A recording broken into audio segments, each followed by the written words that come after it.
Ed Tippett believes agent activity analysis is a critical part of the performance analysis process. He describes why he feels this way, and then his associate, Jan Kroger, demonstrates how activity analysis is done in the Tippett's agency. Performance appraisal is perhaps the most important thing we do as managers. Why? Well, we spend an awful lot of time, money, effort, and energy on the recruiting process. We need to make these people successful. We need to tell them, follow me and I will teach you success. So how do we do that? Well, we do it with activity analysis, particularly in the early part of an agent's career. Some people ask, well, why do you even bother with this activity analysis? Well, I'll give you 6 reasons why. The first, and maybe the most important, is that it builds work habits. Not everyone that comes into our business has good sales work habits, and they need to develop those. The second reason is that it builds confidence. If agents actually see that they are accomplishing something early in their career, even though they're not making sales, what it does is it builds confidence in them. And confident agents are successful agents. Third, it makes a track for success.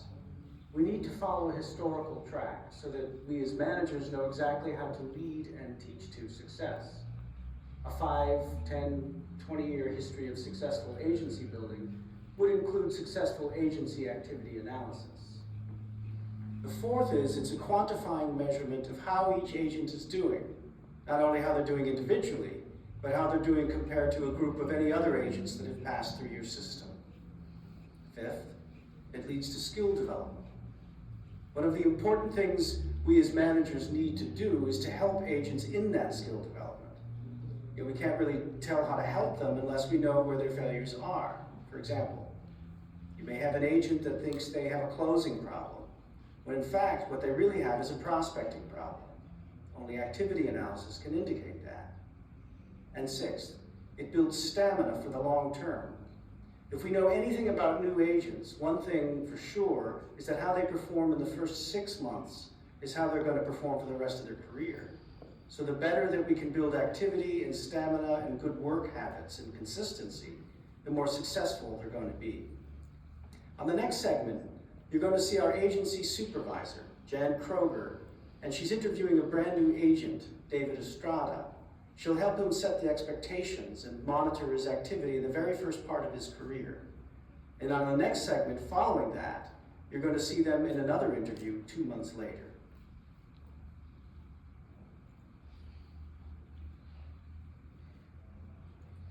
David, welcome out of training. Oh, thanks. How was it? It was great. Are you ready to go to work? Absolutely. All right. Remember what we talked about in training, that we have certain activities that we expect you to do? Right. Well, we're going to take this time right now to go over each of those activities and make sure that you understand the expectations we have in each of those areas, okay? If you have any questions, be sure to ask me as we go along.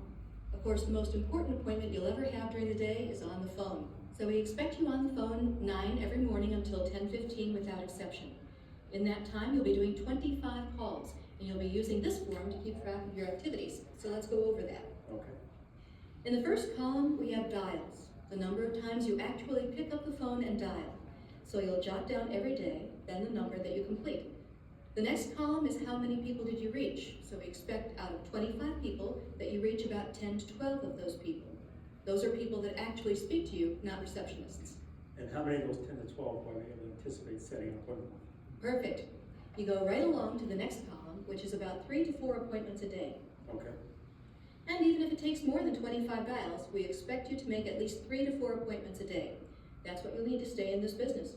After you make those appointments, then we keep track of how many of those appointments you keep. And in those appointments that you keep, we like to know how many of them are new people that you've never seen before. So those people would be in this column, which we call new appointments kept. And the next column is the total appointments that are kept. This will give us a sense of knowing if you're seeing only the existing clients that you had or all new people. And to succeed in this business, you need to keep seeing new people all the time. So you'll be able to analyze that as you go along. The next column is for the activities that actually take place when you're seeing people. So the first column is asking for more names of people that you can see. So we track how many referred leads you get. Those are people that allow you to use their name when you're introduced to someone else. We also keep track of how many fact finders you get, and out of those fact finders, how many cases you open. And when you go to see people that you've already met with, how many closes? How many times do you ask someone to buy? Those columns, the referred leads, the fact finders, the open cases, and the closes add up to points, and we expect you to make 6 points a day. And roughly, that should be 3 referred leads a day, at least 1 fact finder a day, 1 open case, and 1 close. Those numbers may vary as you start out, but we'll be tracking these every day, and as we go through it, we'll be able to tell how you compare with the expectation and how you're actually doing. Great, what if I'm calling and I'm still not getting appointments? If I'm not up to the 2 or 3 appointments? Then we'll know that there's either a problem with what you're saying on the phone or who you're dialing. So as we go through this every day, we'll look at that and I'll ask you how your dialing is going. If your numbers are looking great, I'll let you know. And if you're down, then we'll talk about what kind of training you may need. The purpose of doing this for the next 50 days is to really see if you have the stamina to be a successful agent. Because we know if you practice and do exactly what we tell you to do, every single day, you're going to have the habit established for the rest of your career. So our job is to make sure you're doing that. Are you up to the task? Absolutely, ready to go. Okay. Any questions about any of the categories? Yeah, as far as points are concerned, how much is an appointment? How many points does that count? And do you get points for phone calls? You don't get any points for the phone calls you make. We just watch that to see what kind of activity you have. You get points for the referred leads, you get a point for the fact finder, you get a point for the open case, and you get a point for the close every time you ask someone to buy. And as we go through, if I see you've got any questions each day, we'll clarify that for you, how to tally that. Now, I ask that you keep this form and bring it into your meeting with me along with your calendar so that every day we review this. So let's set up our appointment for tomorrow. Can you be here at 8:30? You bet. All right, thanks.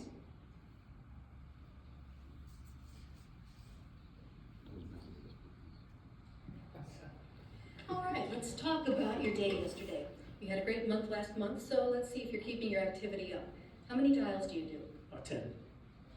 All right, I see that. And how many did you reach? 2. And out of that, you got 1 appointment?